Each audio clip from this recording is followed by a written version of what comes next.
Всем привет, меня зовут Мэри, и это моя история. Как только папа получил повышение на работе, мы все переехали в соседний город. Новая местность, школа, одноклассники. Было страшно. Оказавшись здесь, мы с Тимми, моим младшим братом, отправились изучать окрестности. Сперва мне здесь ужасно не понравилось. Казалось, что это жуткое место. Все казалось каким-то серым. Настал день X. Наш первый с Тимми день в новой школе. И честно признаюсь, я очень парилась из-за этого.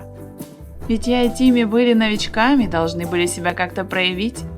А иначе сразу же станем изгоями. От этой мысли меня прямо-таки трусило. Но Тим стал меня успокаивать и сказал, что все будет хорошо.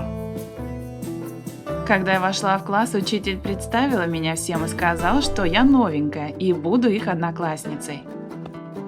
Все молчали. Было жутко. Руку подняла Стейси и попросила учителя, чтобы я села с ней. Учитель не возражала, и я сразу отправилась к своей новой соседке по парте. Мы разговорились, и оказалось, у нас много общего. Музыка, книги, даже любимый актер у нас совпадал. Мы подружились сразу. А еще обменялись номерами, чтобы вместе ходить в школу. В этот же день на перемене я познакомилась с Джейком и Стивом, моими новыми одноклассниками. Они шли в столовую и предложили нам вместе отобедать. Мы проговорили в столовой все время перемены. Было круто, ведь мне стало казаться, что люди в этой школе реально классные.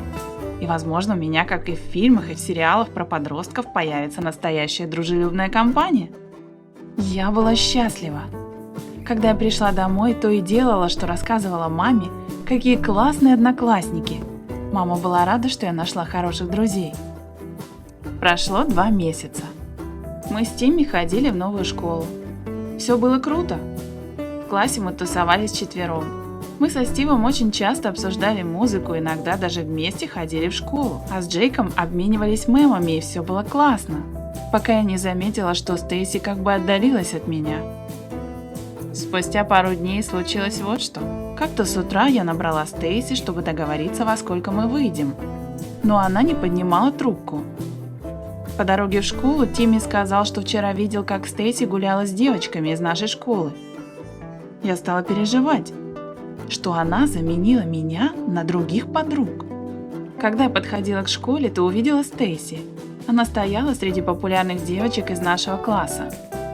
Я подошла к ней поздороваться, но Стейси вела себя так, будто бы и не знает меня. Она лишь толкнула меня в плечи и ушла. Я была в недоумении. Когда я вошла в класс, то увидела, что Стейси сидит с теми девчонками на задних рядах. Я села за нашу парту и лишь смотрела на Стейси. Все думала, как я могла ее обидеть или оскорбить. Джейк и Стив, которые сидели позади, сразу же стали расспрашивать, почему мы со Стейси поссорились. Я лишь отвечала, что не знаю. Во время урока Стейси только то и делала, что бросала в меня бумажки и отвлекала от занятий. На перемене писала про меня гадости на доске, а еще пустила про меня слухи в школе, что я чем-то больна, или что у меня одна нога короче второй. Я была раздавлена. Моя лучшая подруга делала мне больно, а я даже не знала почему. Закончились уроки. Мне еще никогда так не хотелось скрыться ото всех. Мысленно я уже бежала домой, но когда выходила из класса, учительница нагрузила на меня тетради и попросила отнести их в учительскую. Я согласилась и со стопкой тетрадей вышла в коридор. Я шла по коридору и услышала, как популярные девчонки хихикают надо мной. Я была злая и обернулась, чтобы ответить им, но лишь перецепилась и упала на пол. Открыв глаза в медпункте, я увидела перед собой Стейси, которая плакала возле кушетки, где я лежала.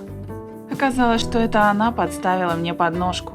Я злилась на нее и не хотела ничего слушать, ведь всех ее гадостей хватило, чтобы сделать из меня посмешище. Стейси просила прощения и говорила, что она делала это все не со зла. Оказалось, она подумала, что я хочу быть со Стивом, ведь у нас немного общего, и он даже провожал меня домой. Она хотела встречаться с ним, но боялась признаться ему в своих чувствах. А тут я, как бы ее лучшая подруга, которая хорошо с ним общается. Я призналась Стейси, что Стив мне не нравится, и что нам стоило сразу же поговорить, а не ссориться. Мы помирились и в знак нашей дружбы обнялись. А у тебя было такое, что твоя подруга или друг начинал дружить с более популярными ребятами из школы? Расскажи об этом в комментариях.